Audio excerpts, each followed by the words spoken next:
हाय दोस्तों।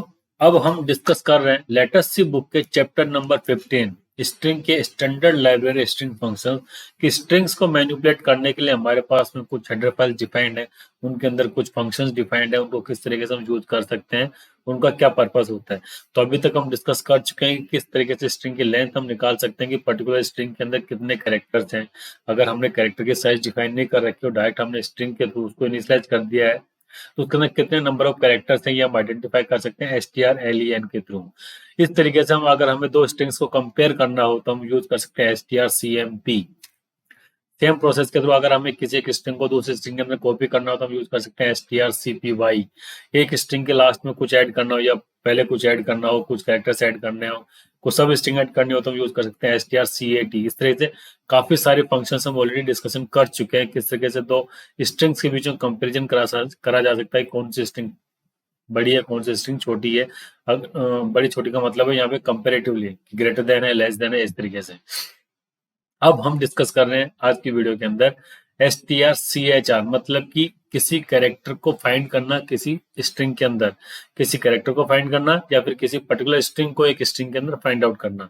ये तो जब भी हम किसी चीज को फाइंड आउट करने की बात करते हैं तो हम हमेशा बात करते हैं फर्स्ट कैरेक्टर की, कि जैसे आप कुछ लिखोगे तो उसका फर्स्ट कैरेक्टर कब आइडेंटिफाई होने वाला वो हम एक्सेस कर सकते हैं strchr के थ्रू। अगर हमें ये चाहिए, हम देखते हैं कि हमेशा लेफ्ट टू राइट हम ट्रेवर्स करते हैं जब भी स्ट्रिंग को स्कैन करते हैं। तो क्यों? क्योंकि सबसे फर्स्ट जो इंडेक्स होता है एरे का वो होता है जीरो, जीरो से लेके एन तक जाते हैं। अगर हमें ये चाहिए एन से जीरो की तरफ आते हुए अगर हमें फर्स्ट एक्वेरेंस चाहिए किसी भी कैरेक्टर का तो हम उसके अंदर यूज करेंगे strchr। और अगर किसी स्ट्रिंग के अंदर किसी स्ट्रिंग को फाइंड आउट करना है तो उसके लिए हम यूज करेंगे str। अब इन तीनों फंक्शंस को किस तरीके से हम इंप्लीमेंट करते हैं, किस तरीके से पॉइंटर टू स्ट्रिंग का यूज करते हैं सी लैंग्वेज के अंदर, ये अब हम आगे टर्बो सी के अंदर जाके चेक कर लेते हैं। सबसे पहले फाइल सेव कर देते हैं cs15_7.c hash include stdio.h। stdio.h क्या standard input output header file है जिसके अंदर की इनपुट और आउटपुट रिलेटेड ऑपरेशन सारे डिफाइंड हैं। हैश इंक्लूड conio.h ये हम क्यों यूज करते हैं? फॉर clr scr मतलब कि क्लियर स्क्रीन करने के लिए, और gtch मतलब कि हमें आउटपुट को होल्ड करके रखना है। ये हमारा इस प्रोग्राम के अंदर पर्पस होगा। और स्ट्रिंग के जितने भी फंक्शंस डिफाइंड हैं स्टैंडर्ड लाइब्रेरी फंक्शन वो डिफाइंड है string.h के अंदर, तो वो हमने इंक्लूड कर लिया। अब हम चलते हैं प्रोग्राम के अंदर। सबसे पहले void main जहां से प्रोग्राम का एग्जीक्यूशन स्टार्ट होगा, clr scr for clearing the screen, getch for holding the screen. अब स्ट्रिंग अगर हमें करनी है, स्ट्रिंग के अंदर कुछ भी ऑपरेशन परफॉर्म करना, उसके पहले तो हमें स्ट्रिंग को इनिशियलाइज करना आना चाहिए। तो स्ट्रिंग क्या होती है? Array of character. जैसे मान लीजिए हमने s1 कैरेक्टर स्ट्रिंग दे दी है और उसके अंदर हमने डिफाइन कर दिया है क्या, techvideopedia.com। ये हमारी स्ट्रिंग है जिसको कि हमने इसके अंदर इनिशियलाइज कर दिया। हम इसके अंदर फाइंड आउट करना चाहते हैं कोई कैरेक्टर, कौन सा कैरेक्टर? मान लीजिए सी कैरेक्टर को हमें फाइंड आउट करना है, वो क्या होगा कुछ भी, जैसे मान लीजिए हमने ओ दे दिया है, यहाँ पे ओ को हमें फाइंड करना है, ठीक है। और ओ को फाइंड करना है तो सबसे पहले देखिए पॉइंटर टू स्ट्रिंग इसके अंदर का जो strchr को जब भी यूज करेंगे हम तो वो हमें पॉइंटर रिटर्न करेगा। पॉइंटर रिटर्न करेगा मतलब कि जो अक्यूरेंस ऑफ कैरेक्टर है उसका एड्रेस हमें रिवर्ट करके देगा। तो हमें उस एड्रेस को कहाँ पे स्टोर करना है उसके लिए हम एक पॉइंटर वेरिएबल ले लेते हैं $p। तो किस तरीके से काम करता है, हम इसके अंदर क्या करेंगे, p इक्वल टू strchr। कैसे? s1 के अंदर हमें फाइंड आउट करना है किसको? c को। तो ये तो होगा strchr जो फंक्शन है उसका इम्प्लीमेंटेशन। लेकिन ये जो निकाल के दे रहा है क्या वो हमारे सामने सही है कि गलत है उसको भी हम चेक करेंगे। सबसे पहले तो देखते हैं कि आउटपुट में दे क्या रहा है। printf के अंदर हमने निकाला %u और ये दे दिया हमने p, कंट्रोल F9 करा हमने तो उसने हमारे सामने वैल्यू निकाल के दी 65510। तो 65510 क्या एक एड्रेस है? अब ये एड्रेस क्या सही दे रहा है कि गलत दे रहा है ये हम चेक कर लेते हैं। तो देखिए जब भी स्ट्रिंग हमारे सामने आ रही है तो स्ट्रिंग को अगर हम एक्सेस करना चाहते हैं तो उसको यूज कर सकते हैं कि हमेशा स्ट्रिंग के लास्ट के अंदर /0 लगा हुआ रहता है, मतलब कि नल कैरेक्टर होता है। तो हम उसी को आइडेंटिफाई करते हुए चलेंगे। While s1 i is not equal to, जब तक नल कैरेक्टर नहीं आ जाता है तब तक ये हमारा फंक्शन ये लूप कंटिन्यू रहेगा, उसको आगे चलते रहेंगे हम। अब इसको हम प्रिंट करके चेक कर लेते हैं एक बार तो, कि पहले स्ट्रिंग को प्रिंट करवा लेते हैं। %C फॉर्मेट स्पेसिफायर आता है कैरेक्टर का, S1 कौन सा कैरेक्टर, S1I। इसके बाद हमने दे दिया /n न्यू लाइन के अंदर, हमने इसको रन कराया। देखिए techvideopedia.com हमारे सामने पूरा का पूरा एज इट इज लिखा हुआ आ गया।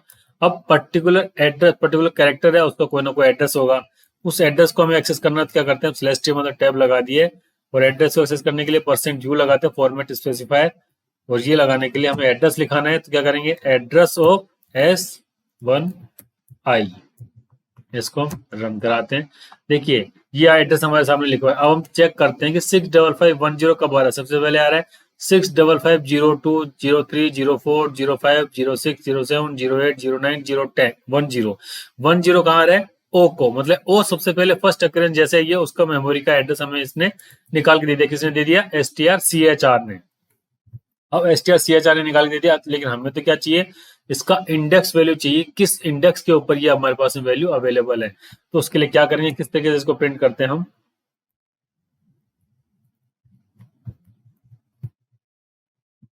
एड्रेस ऑफ फर्स्ट अकरेंस, ये तो आ गया हमारे सामने ये।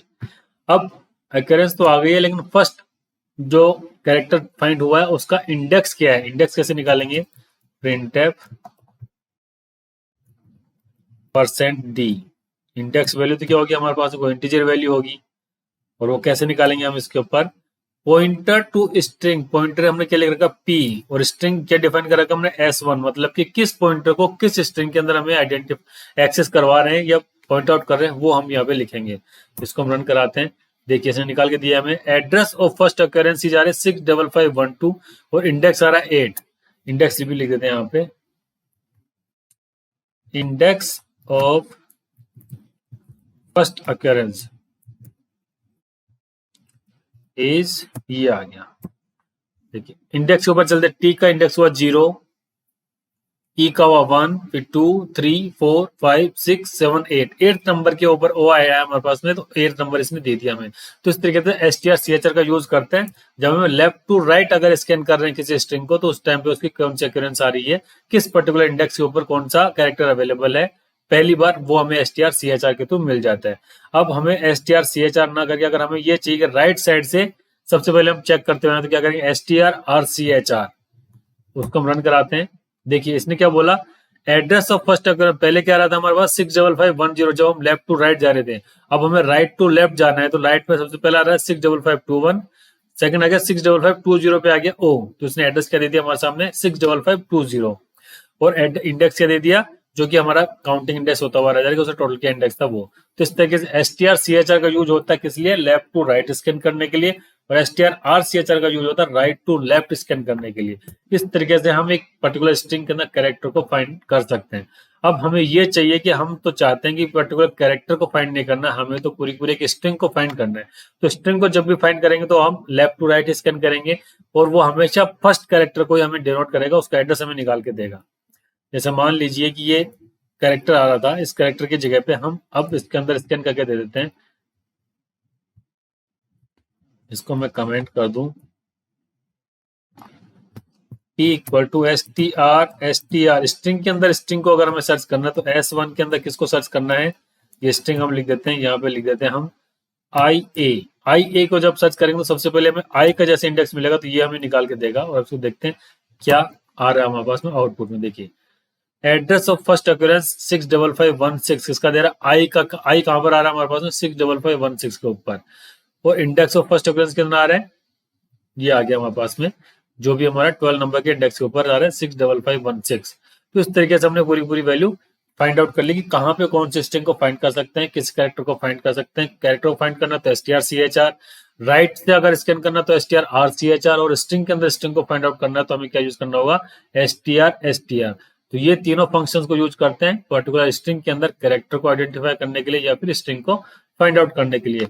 ये यूज क्या करा हमने, पॉइंटर टू स्ट्रिंग की किसी पर्टिकुलर एड्रेस को किसी स्ट्रिंग के अंदर सर्च करना है, तो उसके लिए हम यूज करते हैं पॉइंटर, और पॉइंटर के अंदर स्क्रीन किस पॉइंटर को किस स्ट्रिंग के अंदर सर्च करना है उसके लिए बीच में हम यूज करते हैं हाइपन। ये ध्यान रखना है कि नॉर्मल पॉइंटर के अंदर हम अलग से यूज करते हैं, पॉइंटर टू स्ट्रिंग जब भी बात कर रहे हैं तो ये इस तरीके से डिनोट करता है कि pointer dash string, okay, thank you.